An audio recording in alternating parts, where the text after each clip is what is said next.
and go off the wrong path, it's usually because the parents are not parenting. Malcolm Jamal Warner recounted it, his eyes unable to hide the emotion. It wasn't just a memory, it was a prophecy. At the age of 14, that boy became a part of The Cosby Show, one of the most iconic sitcoms in American television history. But more than 40 years later, he would be the one to witness its collapse. Not because it became outdated, but because the name of the man who once lifted it to greatness had become cursed by a series of sexual assault allegations. And then before passing away in July 2025, Malcolm Jamal Warner broke the silence. In his final message to the public, he confirmed what millions had long suspected, but hadn't dared to believe the Cosby legacy had truly rotted from the inside. What would make the most loyal disciple finally speak out? What would force an entire generation to reevaluate an icon they once saw as a beacon of light? Watch until the end of the video, because you're about to step into an untold chapter of the legacy known as The Cosby Show. Malcolm's final words. Just a few weeks before his sudden death at age 54, Malcolm Jamal Warner sat in front of a microphone in a small studio in Los Angeles, across from Melissa Ford, host of the Hot and Bothered podcast. He looked more contemplative than usual. Not because of his health, not because of professional pressure, but because of something heavier, deeper, something that had stayed inside him for far too long. When asked about The Cosby Show, Warner looked up. He smiled, but his eyes didn't. Then he said very softly, yet clearly, "I can't defend him, but I also can't fully deny the man who inspired me." That one sentence stopped everything in its tracks. It was the last time Malcolm mentioned Bill Cosby, a man who had once been a mentor, a friend, a national icon, and the center of one of the most serious scandals in American television history. It was also one of the rare times he publicly confirmed what the public had long feared, yet hadn't dared to say aloud: Bill Cosby's legacy had collapsed. And it dragged down with it innocent people buried beneath that former glory. Malcolm Jamal Warner had once been the beloved TV son to millions of American households, playing Theo Huxtable, the mischievous but lovable son of Dr. Cliff Huxtable on the hit series The Cosby Show, 1984-1992. When the show ended, Warner was just 22, already considered a generational icon. For the next 3 decades, he avoided sensitive questions about Cosby. He never lashed out, never defended, never excused. But in his final months, perhaps Malcolm realized if he didn't speak now, no one else ever would. In that podcast, less than 45 minutes long, Warner didn't reveal a new scandal. He didn't drop shocking claims, shout slogans, or try to play the hero. What he left behind was a calm, heartbreaking affirmation. Everything good we once believed about The Cosby Show, about Cosby, was no longer intact. And that made him more sad than angry. The legacy is tarnished, he repeated several times. To Warner, the greatest pain wasn't the fall of one man, but the vanishing of a cultural icon that had once been a source of pride for the Black community. The Cosby Show wasn't just a successful sitcom. It was a rare symbol in the 1980s and 90s of a loving, educated, middle-class African-American family, something nearly unseen on national television. But now, as Warner admitted, the heartbreaking thing is a few generations from now, people will look at the Huxtables as a myth that never really happened. That statement was like an obituary for the collective memory of millions of viewers. On the podcast, when Melissa Ford asked if he ever thought Cosby might be wrongly accused, Warner let out a long sigh. He didn't answer directly, only said, "I wasn't there. I didn't witness it. I can't judge." But then he added, "I believe those women. And if they're hurting, then I hurt with them." It was the first time Warner openly expressed clear solidarity with Cosby's accusers, a major shift from the neutrality he had maintained for nearly a decade. Still, Warner didn't choose to condemn Cosby with harsh words. He focused not on the acts, but on the consequences. "We lost everything he said. Residual income gone. Reboot opportunities gone. Cultural standing gone. And worst of all, the audience's trust gone with it." Warner understood that for some, The Cosby Show had died long ago, ever since Cosby was handcuffed in 2018 following his conviction for assaulting Andrea Constand. But for Malcolm, that show was blood and bone childhood, and the start of a career. Its end, whether in dignity or disgrace, felt like losing a part of himself. With a steady low voice, Warner recalled a small memory in 1985 during a taping session. Cosby told him, "When you're at the top, that's when you have to work twice as hard to prove you deserve to be there." That quote stayed with Warner all his life, pushing him beyond just one iconic role. He studied music, became a director, wrote poetry, and won a Grammy in 2015 for a spoken word album with Robert Glasper. When The Cosby Show was pulled from airwaves, Warner was one of the few not financially ruined by lost royalties, because he had long since built his own path. But he knew not everyone was so lucky. Jeffrey Owens, his former co-star, was famously seen working at a Trader Joe's in 2018, unable to find roles after the Cosby boycott. Warner once said, "That's living proof that one scandal can drown a lot of innocent people." And that, he said, was what he couldn't forgive, not Cosby's personal actions, but the price an entire cast had to pay. He ended the podcast with a simple yet haunting sentence: "I just hope after everything people still remember The Cosby Show as something good, because it once was." Shortly afterward, Warner drowned off the coast of Limon, Costa Rica. No alcohol, no drugs, no recklessness, just a strong undercurrent. The death was sudden, but what he left behind was anything but accidental. It was the final truth he felt compelled to speak, not to condemn, but to cleanse, not to destroy, but to release. And perhaps that was how Malcolm Jamal Warner, the beloved son of a once-perfect TV family, chose to close the final chapter of his life with truth. No glory, no venom, just a man finally saying out loud what everyone already knew, but no one else had the courage to confirm. So how deep did Cosby's scandal truly cut? From America's dad to the disgraced outcast. If Malcolm Jamal Warner was the gifted son, raised within a legend, then Bill Cosby was the one who created that legend, a model of America's dad, not only on screen, but in real life. For nearly 40 years, Cosby was one of the most revered figures in American entertainment, an actor, producer, speaker, scholar, and social activist. He was awarded over 50 honorary degrees from major universities, hailed as the godfather of black television comedy, and was the first to lead an all-black cast sitcom that dominated American primetime for 8 straight seasons. Cosby didn't just pave the way, he changed how society perceived black Americans. At a time when African Americans were typically portrayed on television as criminals, maids, or forgettable side characters, Cosby played an obstetrician living in a Brooklyn brownstone, loving his wife and children, and consistently delivering moral lessons to the audience. His role as Cliff Huxtable in The Cosby Show wasn't just a character, it was a symbol of rising above of the American dream being real for people of color. And yet, it was this very symbol that collapsed in a way no one saw coming, and few could easily forgive. In 2014, a comedy clip by comedian Hannibal Buress went viral. In it, Buress openly referred to Cosby as the criminal the world pretends to forget, and it was the tipping point. Like a long dormant volcano, what followed was a chain reaction of uncontrollable eruptions. Dozens of women, including actresses, models, media professionals, and even former friends of Cosby, simultaneously came forward to accuse him of drugging and assaulting them over many years, with some incidents dating back to the 1960s. No one could have imagined that the man once awarded the Presidential Medal of Freedom, the highest civilian honor in the United States, would be the subject of over 60 allegations of sexual misconduct spanning more than 5 decades. In a society that idealizes moral figures, this downfall was nothing short of a cultural earthquake. The most damning case was that of Andrea Constant, a former basketball operations executive at Temple University. In 2015, she accused Cosby of drugging and assaulting her at his Pennsylvania home in 2004. It was the only case still within the statute of limitations. At the 2018 trial, Cosby was found guilty on 3 counts of aggravated indecent assault and faced a sentence of 3 to 10 years in prison.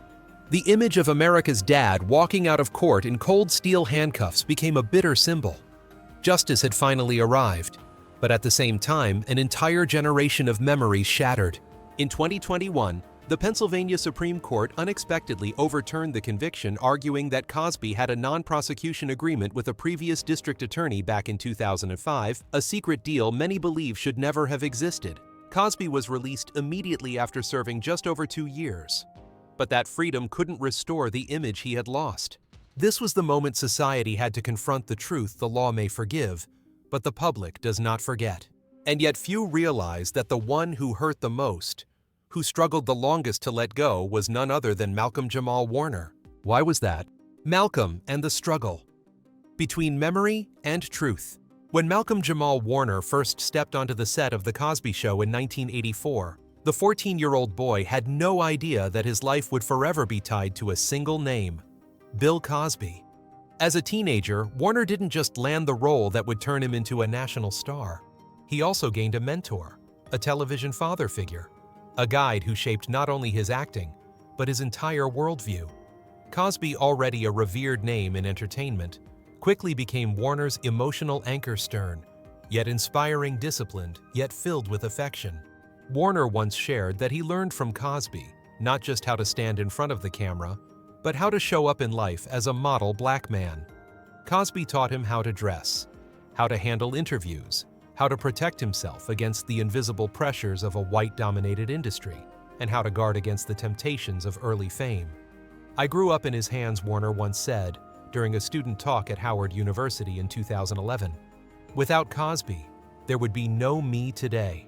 And perhaps that's why when the scandal broke, the pain Malcolm felt wasn't just disappointment, it was an internal collapse. From 2014 to 2020, while many colleagues either stayed silent or blindly defended, Cosby Warner held a rare stance. He didn't defend, but he didn't fully denounce either. He didn't rush to testify in court for Cosby, but neither did he appear on talk shows to condemn him. Instead, he spoke only of his own emotions with utmost caution. "I know he's a legend," Warner told The Wrap in a 2016 interview, "but I also believe those women who came forward." That sentence marked a turning point when the student placed his trust not only in his own memories, but in the truth of others. He didn't deny Cosby's role in his success, but he also acknowledged that it wasn't enough to overlook the gravity of the allegations. In another instance, when asked why he didn't publicly defend Cosby, Warner answered simply, "Because I wasn't there. I can't say anything for certain. I can't judge, I can only be honest about how I feel." And that feeling, as he described it, was a painful tug-of-war between two realities. On one side, the mentor who helped raise him, and on the other, the stories of dozens of women which he had no reason to doubt. There's one recollection that quiets the room. Warner shared that throughout his youth, he felt proud whenever someone referred to him as Bill Cosby's TV son. But after the scandal, that phrase became one of the most uncomfortable parts of his identity. "I don't know how to react when people bring it up. Part of me still feels proud, but another part wants to reject it." That is the purest reflection of a man caught between memory and the present, where the past is no longer intact, but can't be erased either. Warner is not the first to find himself in such a position. The entertainment industry has seen many artistic descendants forced to reckon with the legacies of once revered figures, from Woody Allen to Michael Jackson, from Roman Polanski to Harvey Weinstein. But Warner stands apart in one key way: he never tried to dodge the truth, nor did he cruelly discard his past. On the Hot and Bothered podcast, Warner recalled a reunion with Cosby in 2012 before the scandal surfaced. They both attended an event on community education. By then, Warner was a father to a young daughter, and he took a moment to thank Cosby for his earlier guidance. He placed his hand on my shoulder, looked me in the eye, and said, "Now it's your turn to lead." Warner admitted that was the last time he felt a complete sense of respect for his former mentor. Years later, as the accusations mounted, Warner said he read every testimony, every legal report, every article, not to judge, but to fully understand before forming an opinion. In the end, he chose to remain silent for a long time, because I knew no matter what I said, it would be twisted. I thought I could maintain distance, he shared. But the truth is, I can't. He's part of my childhood, part of my career, part of who I am. But at the same time, I can't keep praising him while ignoring the pain of those women. That would go against my conscience. And it was in that conflict that Warner found his own path. He didn't speak out to whitewash Cosby, but he also didn't stay silent to the point of cowardice. He stood in the middle, not betraying himself for either side. That pain didn't manifest in tears, but in restraint in his words, in his gaze, in the pauses between thoughts. A student who could not reject the teacher he once loved, but who also could not forgive if the accusations were true. That is the tragedy of Malcolm Jamal Warner and the tragedy of an entire generation raised on The Cosby Show. And within that tragedy, what made Warner different was that he didn't lose himself. He didn't chase public opinion. He didn't run from the truth.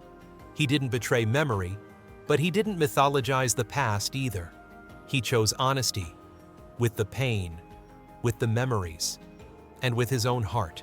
The Fall of The Cosby Show's Legacy. Premiering in 1984, The Cosby Show marked a turning point in American television history. In an era when most black characters were still confined to stereotypes, criminals' maids, or comic sidekicks, The Cosby Show emerged as a soft but thunderous punch. Over its 8-season run, 1984-1992, The Cosby Show consistently topped the Nielsen ratings. In 1985, it became the #1 show in America, the first time a sitcom with a fully black cast achieved that feat. The show's influence extended beyond the screen. College enrollment among black students soared, especially at HBCUs, historically black colleges and universities, thanks in part to the program's subtle encouragement. But after the Cosby scandal, that house began to crumble, not loudly, not tragically, but with a bitter kind of silence. Shortly after the accusations against Cosby surfaced in 2014, networks began pulling The Cosby Show from their schedules. TV Land was the first to announce the cancellation. Soon after, Bounce TV-centric BET and Hulu followed suit, terminating distribution deals. Episodes that had aired nightly on cable vanished. Within months, The Cosby Show went from a national television treasure to a cultural artifact deemed too taboo to acknowledge, as though it had never existed. This didn't just rob millions of longtime viewers of the chance to revisit the Huxtable family. It also erased an entire generation's opportunity to discover the show that once reshaped how America viewed the black community. Warner said, his voice tinged with bitterness, "The sad part is today's kids may never know what The Cosby Show even was. And if they do, it'll only be because of Cosby's case. That's unfair to something that was once so beautiful." The financial impact was equally clear. For actors like Warner, The Cosby Show had long been a reliable source of residuals, royalties from reruns. Every time an episode aired, they'd receive a small but steady paycheck. When cable networks pulled out, that income vanished too. Warner didn't specify an amount, but admitted, "We all lost money. No one was spared." Perhaps the greatest loss, immeasurable in dollars, was the chance to carry on the legacy. Over the past decade, American television has revived many classic sitcoms. Full House became Fuller House. Roseanne returned as the Connors, Will and Grace got a reboot. But The Cosby Show, no one dared to touch it. Warner once said, "If it weren't for those allegations, I'm certain we'd have Fuller Huxtables by now. And it would have been a huge success." But reality didn't play along. No matter how good the scripts were, any connection to Cosby, even if he didn't appear, was enough to make studios back off. The legacy was sealed shut by the very name that had once built it. Each member of the Huxtable family, once the ideal household in America's eyes, had to face the storm called Cosby's legacy in their own way. No one responded more strongly than Phylicia Rashad, who played the smart, graceful, composed wife lawyer Claire Huxtable. During the height of the scandal, Rashad remained silent. But in June 2021, when the Pennsylvania Supreme Court overturned Cosby's conviction, she broke her silence with a shocking tweet. "Finally, a terrible wrong is being righted." Those 3 exclamation marks weren't just excitement, they were a fiercely definitive statement. To Rashad, Cosby remained a teacher, a friend, a revered artist. Public backlash was swift. Many branded her a protector of cultural wrongdoing, especially since at the time, Rashad had just been appointed Dean of the College of Fine Arts at Howard University, a prestigious institution for black students. Amid the uproar, Rashad deleted the tweet and issued an apology. But no matter how much she explained, her initial reaction left an indelible stain on her public moral record. In stark contrast stood Lisa Bonet, who played the rebellious daughter Denise Huxtable. Bonet had long had a distant relationship with Cosby, who was famously strict and disapproved of her free-spirited image. When the scandal broke, Bonet didn't rush to make a statement. It wasn't until 2018, in an interview with Porter Edit, that she spoke out. "I didn't know anything concrete, but I always sensed a dark energy around him." That sentence, quiet but cutting, neither accused nor confirmed, but sent a chill through the public. Perhaps the Huxtable household hadn't been as warm off-screen as it was on. Bonet's response felt like liberation. She had long moved beyond the Cosby Show's glow, embracing a mysterious, socially defiant image that Cosby reportedly disapproved of. But because of that, she wasn't tied to his legacy and didn't fall with him. In contrast to Bonet's cold distance, Keshia Knight Pulliam, who played youngest daughter Rudy Huxtable, stood by Cosby amid the storm. In 2017, when Cosby appeared in court, Pulliam walked with him into the courtroom, a photo that made headlines everywhere. She explained, "The man I know isn't the one the prosecution describes. I'm here because I believe in the principle innocent until proven guilty." For Pulliam, loyalty was something she learned from The Cosby Show, and now was the time to show it.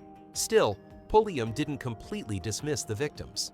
In an interview on Today's Show, she said, "If the allegations are true, I'd be disappointed. But that doesn't erase the love I have for him. I still appreciate the mentor who guided me. It was a complicated stance, loyal to memory, but not blind to morality." Another name that must be mentioned is Jeffrey Owens, who played Elvin Thibodeau, the Huxtables' son-in-law. In 2018, a photo went viral Owens working at a Trader Joe's in New Jersey. The media called it proof of the Cosby scandal's devastation. Owens wasn't ashamed. "I have a family, bills, and I work an honest job. Nothing to be embarrassed about." But the public understood had it not been for Cosby, The Cosby Show might still be airing nightly, and Owens could have continued living off residuals as he had for 2 decades. Not everyone spoke out, but everyone was affected. Actors from the show, major or minor, were involuntarily bound to Cosby as if to a surname they couldn't shed. Some quietly turned away, some defended him, some stayed silent forever. But all were placed in a moral dilemma: protect the image they once took pride in, or bear the shame they didn't cause. And in that picture, Malcolm Jamal Warner's response once again stood apart. He wasn't extreme. He didn't evade. He didn't attack Cosby personally, nor did he make a political statement. He simply chose to see it all through the eyes of someone who had lived in that house and knew every hidden corner.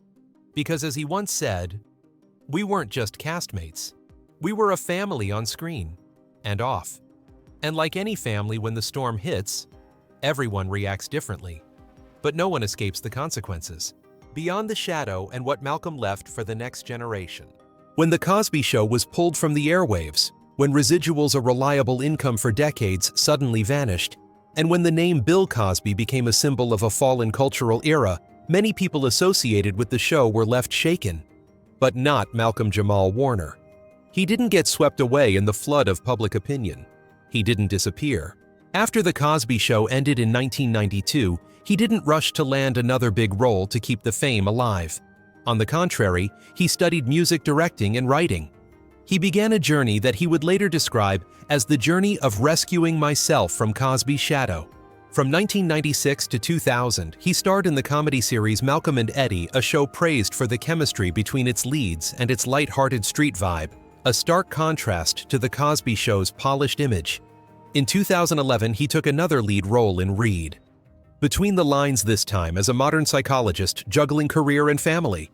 He later appeared in The People vs. O.J. Simpson American Crime Story 2016, and continued building his resume with a critically acclaimed performance as Dr. A.J. Austin in the medical drama The Resident 2018-2021.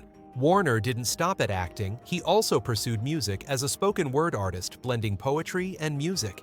He released several independent albums collaborating with names like Robert Glasper and Lala Hathaway.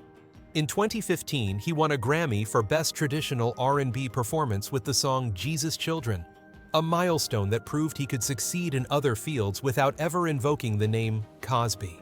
When asked whether he regretted losing the residuals from The Cosby Show, Warner simply smiled. "I never lived off it," he replied. "My team and I decided early on if that ever became the only thing I had, I'd burn through it. So I chose to prepare before the lights went out." That statement is the key to how Malcolm survived the storm. He didn't wait for opportunities, he created them.